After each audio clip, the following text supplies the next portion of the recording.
Bueno, en esta última unidad nos vamos a dedicar a estudiar un poco las fuentes terminológicas, es decir, de dónde nosotros vamos a sacar información para poder nutrir nuestros vocabularios o nuestros glosarios o para llevar a cabo la investigación. De alguna manera volvemos al principio, ¿no? Volvemos a ese primer ejercicio que tuvimos que hacer en el que teníamos que definir con qué fuentes íbamos a trabajar una futura traducción.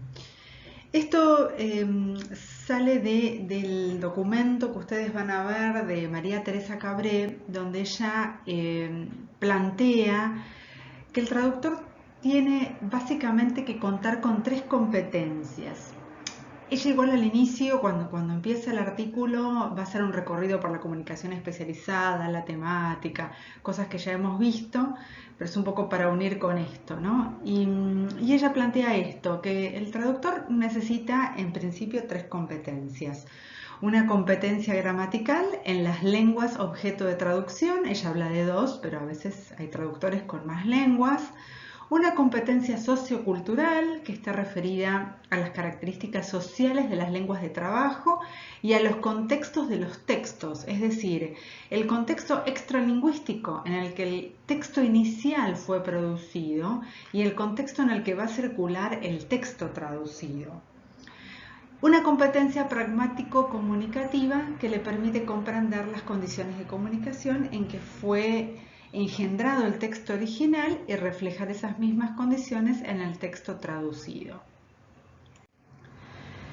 Y agrega que para el traductor especializado o para el traductor que algunas veces se va a encontrar en una situación de especialización, de comunicación especializada, se agrega una competencia más que es esta competencia cognitiva sobre la materia especializada de la que trata el texto. Con lo cual plantea que el traductor va a necesitar una serie de fuentes de información para poder trabajar estas competencias. En principio habla de las fuentes gramaticales y discursivas sobre las lenguas de trabajo, que obviamente van a ser las gramáticas, los manuales de estilo o cualquier manual de uso de la lengua, ¿no? Las fuentes lexicográficas, que están integradas por los diccionarios monolingües de esas lenguas y bilingües también para permitir la traducción. Las fuentes terminológicas, que proporcionan datos sobre las unidades específicas, la fraseología específica del ámbito, y allí incluye glosarios, vocabularios, diccionarios que después vamos a ver qué diferencias presentan. Y las fuentes especializadas que ofrecen al traductor conocimientos sobre el contenido de la materia en particular que están trabajando. Y acá incluye manuales, normas, monografías, artículos especializados y también, y por qué no, algún asesor, alguien que conozca del tema. María Teresa plantea que existen una serie de desafíos cuando nos metemos en materias que no conocemos. Y allí dice, al traductor le interesa encontrar información para superar estos escollos que le plantea el texto, ¿no? Y muchos tienen que ver con conocer la materia, conceptualizar la conceptualización de esa realidad, esa estructura interna, las dimensiones conceptuales, las relaciones que poseen los conceptos, cosas que ya hemos visto. Conocer las unidades terminológicas y fraseológicas que se utilizan para referirse a estos conceptos. Y conocer el índice de variación formal y conceptual de esas unidades terminológicas, algo también que ya estuvimos viendo y que tiene que ver con esas diferencias de registro o esas diferencias regionales o esos cronolectos o todas esas situaciones que hagan variar la terminología en relación con un solo concepto. Otros desafíos que la traducción puede plantear es que a veces estas cuestiones terminológicas que nos generan dudas tienen que ver con justamente que nosotros como traductores desconocemos la materia, y lo cual es lógico porque no podemos conocer todas las materias que nos toquen traducir. Pero hay otras situaciones que tienen que ver con el contexto sociolingüístico de este texto, ¿no? El contexto en el que, el sociolingüístico en el que se desarrolla el texto. Y allí el problema que se nos plantea como traductores tiene que ver con un problema terminológico de carácter social y político y que nos requiere una reflexión un poco más detallada, un poco más minuciosa. ¿Cuáles son entonces los problemas o estos problemas con los que nos podemos encontrar? La lengua de traducción no tiene terminología propia para una materia especializada. O sea, es una lengua que no desarrolla esos conocimientos en esa lengua, ¿sí? O sea, no hay especialistas de la materia que estamos trabajando que generen conceptos en esa lengua. Los especialistas usan su lengua para comunicar la especialidad, pero la terminología es calco literal de otra lengua y por lo tanto no es satisfactoria. Alguna situación que estuvimos charlando, ¿se acuerdan al inicio? Con el tema del upstream y del downstream, ¿sí? Cuando sí los especialistas hablan en el idioma que corresponda, pero su terminología, sus conceptos son calcos o son préstamos. Existen conceptos sin denominación acuñada en una lengua o denominaciones que requieren modificación, ¿sí? Esto sucede también en relación con estas lenguas que no tienen el desarrollo suficiente. El concepto existe, pero no existe una terminología específica a la que todos los especialistas recurran, es decir, cada uno elige la terminología que su empresa o que su comunidad profesional prefiere. Un concepto desconocido para los especialistas de una comunidad lingüística. Muchas veces son conceptos nuevos, conceptos que vienen de desarrollos nuevos y el especialista todavía no lo incorporó.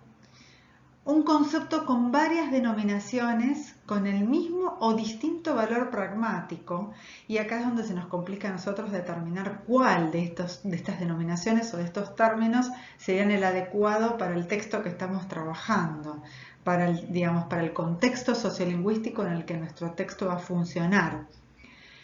Y la conceptualización de una materia es distinta en comunidades de distintas lenguas. Y esto tiene que ver con muchos aspectos que hoy se están trabajando, como es la cuestión de género, por ejemplo, donde hay lenguas que pertenecen a culturas que todavía no tienen muy desarrollado este aspecto de trabajar el género con otras perspectivas o con otros enfoques o con un enfoque más igualitario, y se complica entonces llegar a una traducción adecuada y no entrar en conflicto con la cultura. Para esto entonces, dice María Teresa, tenemos tres posibilidades, que es usar los documentos especializados, usar documentos de carácter terminológico y usar documentos de carácter fraseológico y estilístico. Y vamos a ver los documentos especializados, que son a los que después nos vamos a dedicar un poquito más.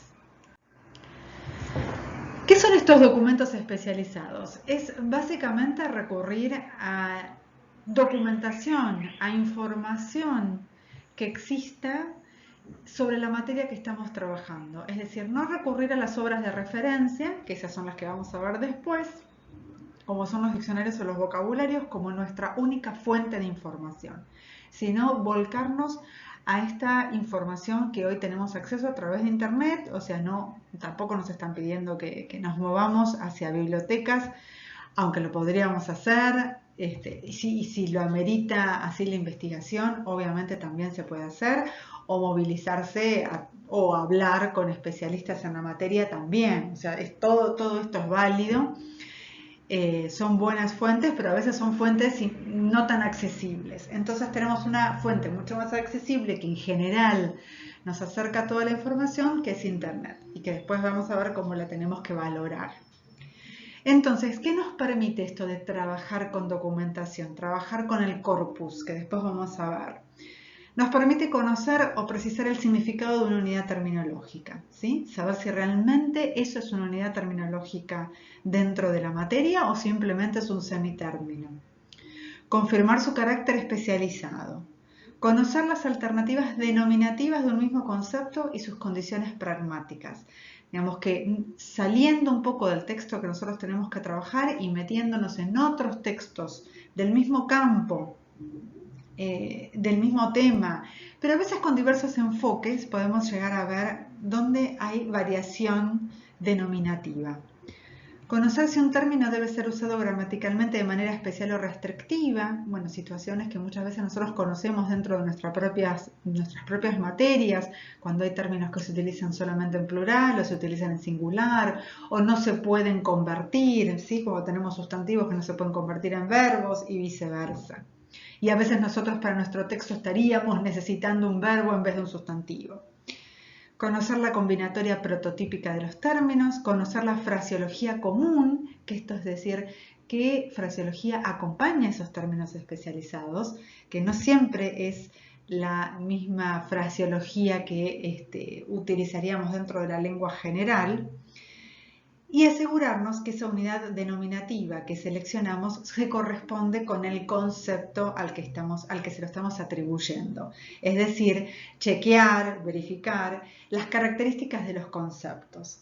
Y esas características que vimos antes, que reúne el concepto, esas características esenciales que nos van a permitir determinar si esos conceptos son equivalentes.